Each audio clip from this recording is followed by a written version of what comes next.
한 고등학생쯤 돼가지고 저 양주를 내가 좀 먹었으면 좋겠는데 윗물이 맑아야 아랫물이 맑은 건데 집에 제가 초등학교 때 저희 누나 중학생인데 집에 가보면 정말 아유 선생님 오셨습니까? 네. 이렇게 먼 길 와주셔가지고 너무나 감사합니다. 안녕하세요. 저희 채널 이 구독자분들한테 우리 선생님 소개 한 번만 간략하게 해주시면 감사하겠습니다. 네네네.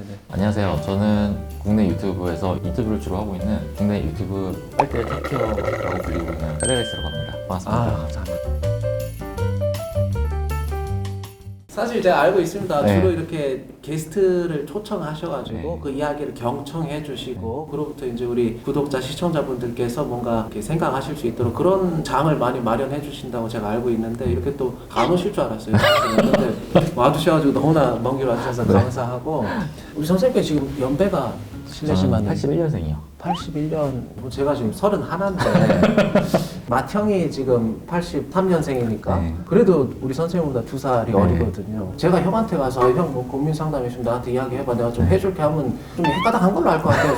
속된 말로 저를. 근데 이제 제가 과연 어떤 고민에 대해서 말씀드릴 수가 있을까 상당히 좀 남사스럽습니다. 어린 놈이 뭘 안다고 사실 또 그런 마음이 드실 수도 있는데 아니 근데 굉장히 편하게 말씀을 저도 해주시길 바라는 게 예. 이게 내 고민은 내 시각으로 보면 또 해결이 안 되잖아요. 아 그렇습니다. 네. 맞습니다. 또 타인이 보는 객관적인 시각으로 내가 그걸 들어야 이 문제를 해결할 수 있는 거니까. 맞습니다. 예. 제 일단 첫 번째 고민은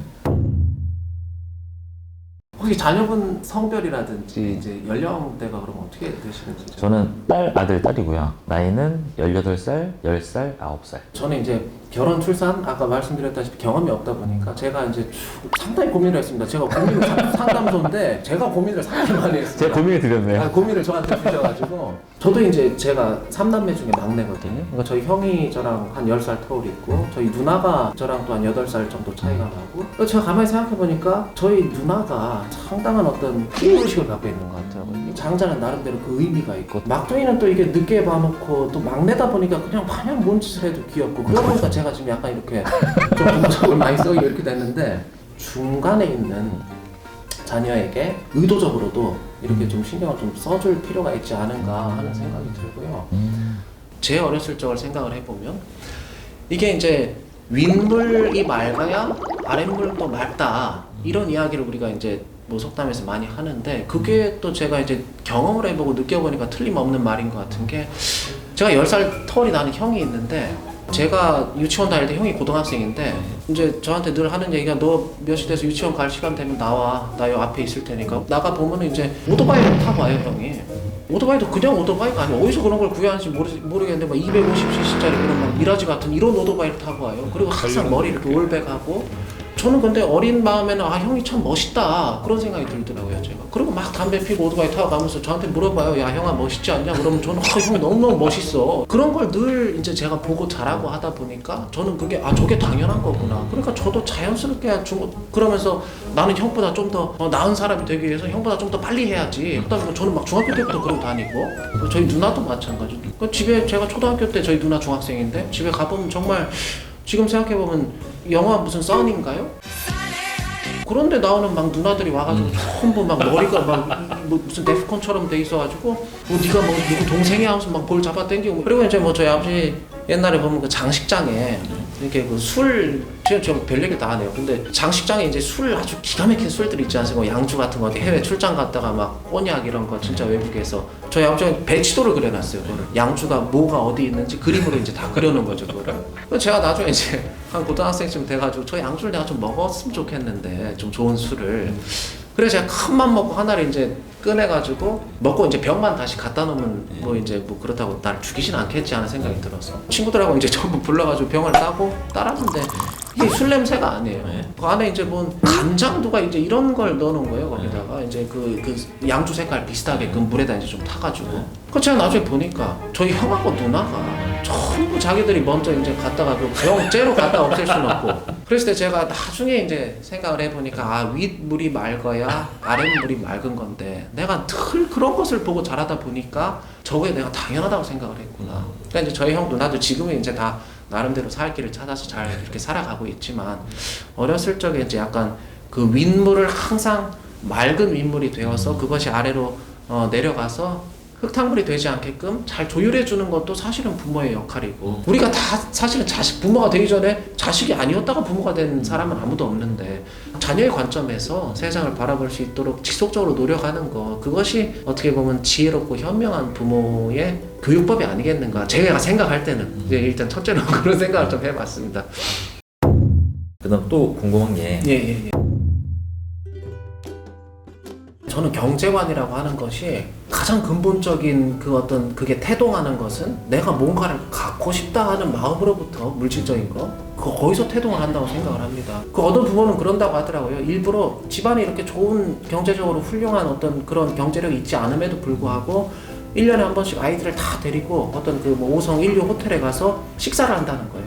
그럼 아이들이 그 식사를 하면서 내가 나중에 커가지고 열심히 어떤 뭐 자신만의 어떤 그거를 구축해가지고 이런데 자주 갈 수 있는 삶이 되어야겠다 이런 생각을 자식이 하면서 그 말로 하지 않아도 자연스럽게 교육이 되는 부분이 아니겠는가 싶어가지고 베풀 때는 자녀한테 베풀어주고 그렇다고 해서 모든 걸 세상이 네 마음대로 가질 수 있는 것을 다 가질 수 있는 건 아니다 하는 것들은 늘 한 번씩 상기를 시켜주고 이런 어떤 절제와 사치의 그 중앙에서 그 중도를 잘 오갈 수 있는 게 부모의 역할이 큰 경제관, 자녀 경제관에 있어서 큰 부모의 역할이 아닌가 싶은 생각이 듭니다. 이 자녀들의 연애에 대해서는 아무래도 그렇죠. 부모 입장에서 예. 걱정이 많이 되잖아요. 되죠.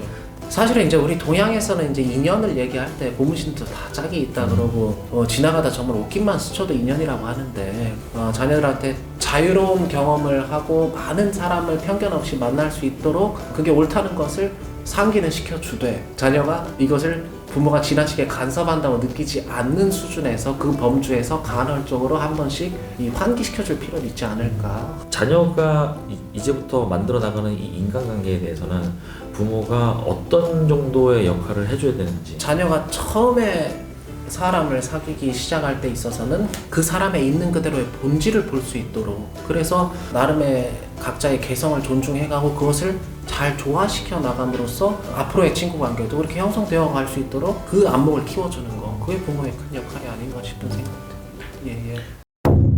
제일 중요한 게 밖에 나가서 예. 이 아이가 이제 민폐의 캐릭터가 되면 안 되니까 그건 곤란하죠. 네.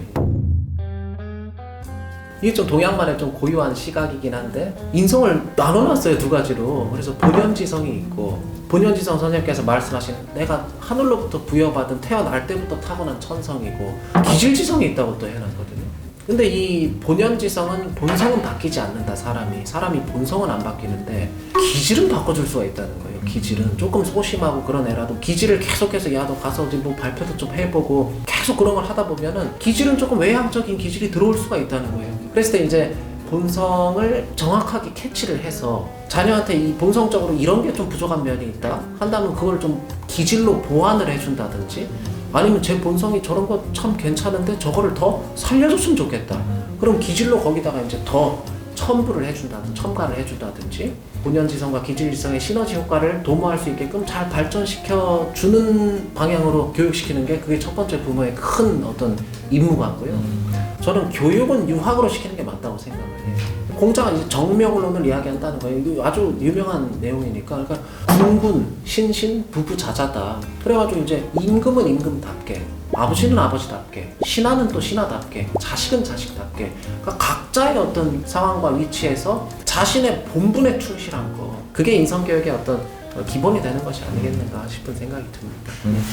그래서 이제 저는 사실은 좀 민망합니다. 아직도 이제 고민 상담을 한다는 것이 이게 상담이라는 것이 그냥 오늘 이렇게 와주셔서 좀 한참 인생의 후배가 이야기하는 것도 그렇게 진중한 모습으로 경청해 주시고 하셔가지고 너무나 감사한 마음입니다. 예.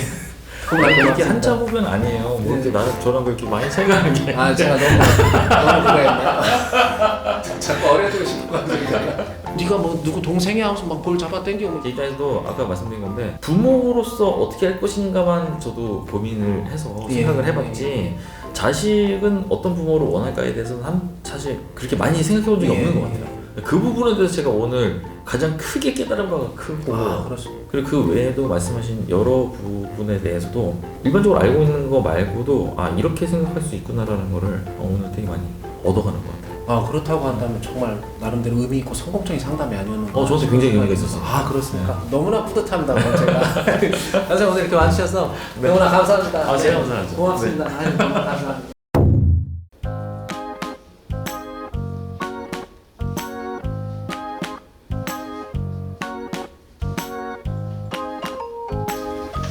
예, 그래가지고 뭐 이제 별건 아니고요. 이제 그냥 그 사자 천금이 자녀에게 자식에게 어떤 천금을 주는 것이 자식에게 한 가지 재주를 가르치는 것만 못한다. 그래서 이제 명심보안 나오는 말인데 이제 분도 제가 이제 제 호암의 이름입니다. 그래가지고 우리가 직접 보면 되게 멋있네. 아 그렇습니까?